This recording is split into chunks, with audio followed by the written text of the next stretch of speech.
আগামী বছরের ফেব্রুয়ারিতে মাঠে গড়াবে টি-20 বিশ্বকাপ, যেখানে খেলবে ২০টি দল। প্রথমবার এত বেশি দল নিয়ে হবে টি-20 বিশ্বকাপ। একই বছরে হবে ফুটবল বিশ্বকাপও, সেখানেও ইতিহাসে সর্বোচ্চ ৪৮টি দল খেলবে। তবে ৭টি দেশ এই দুই বিশ্বকাপেই খেলার সুযোগ পাচ্ছে। ফুটবল ও ক্রিকেট দুই বিশ্বকাপে নিশ্চিতভাবে যে দেশগুলো খেলবে তারা হলো দক্ষিণ আফ্রিকা, কানাডা, যুক্তরাষ্ট্র, অস্ট্রেলিয়া, নেদারল্যান্ডস, নিউজিল্যান্ড ও ইংল্যান্ড।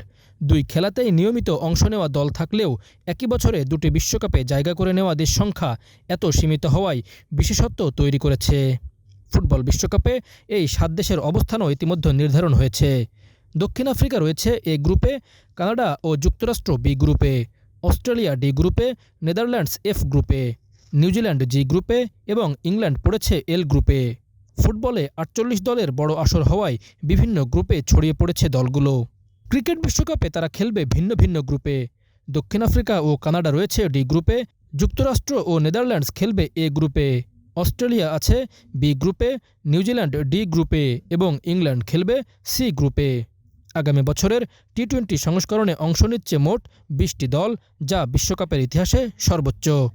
এদিকে উভয় বিশ্বকাপে অংশ নেওয়া দলের সংখ্যা আরও বাড়তে পারে। ফুটবল বিশ্বকাপের ৬টি জায়গা এখনও প্লে অফের মাধ্যমে নির্ধারিত হবে।